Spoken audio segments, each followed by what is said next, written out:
Okay, welcome back mga scalper. Another technical analysis for BTC and wag na nga nating patagalin pa.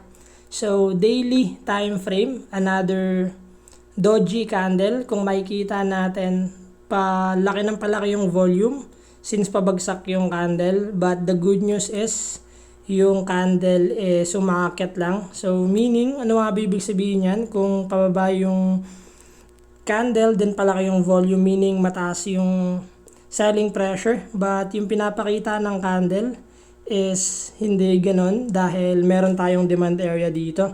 So without breaking this 25,166, still nasa sideways lang tayo. So what is the possible scenario? If BTC sumubok ulit magbasag dito sa resistance natin 26,089, possible magkaroon tayo ng uptrend, but ito yung pinakauna niyang untugan, ito yung resistance niya. So currently BTC still sideways, but good news, even sideways si BTC, makikita natin yung dominance ng altcoin dahil may mga lumilipad ng coin.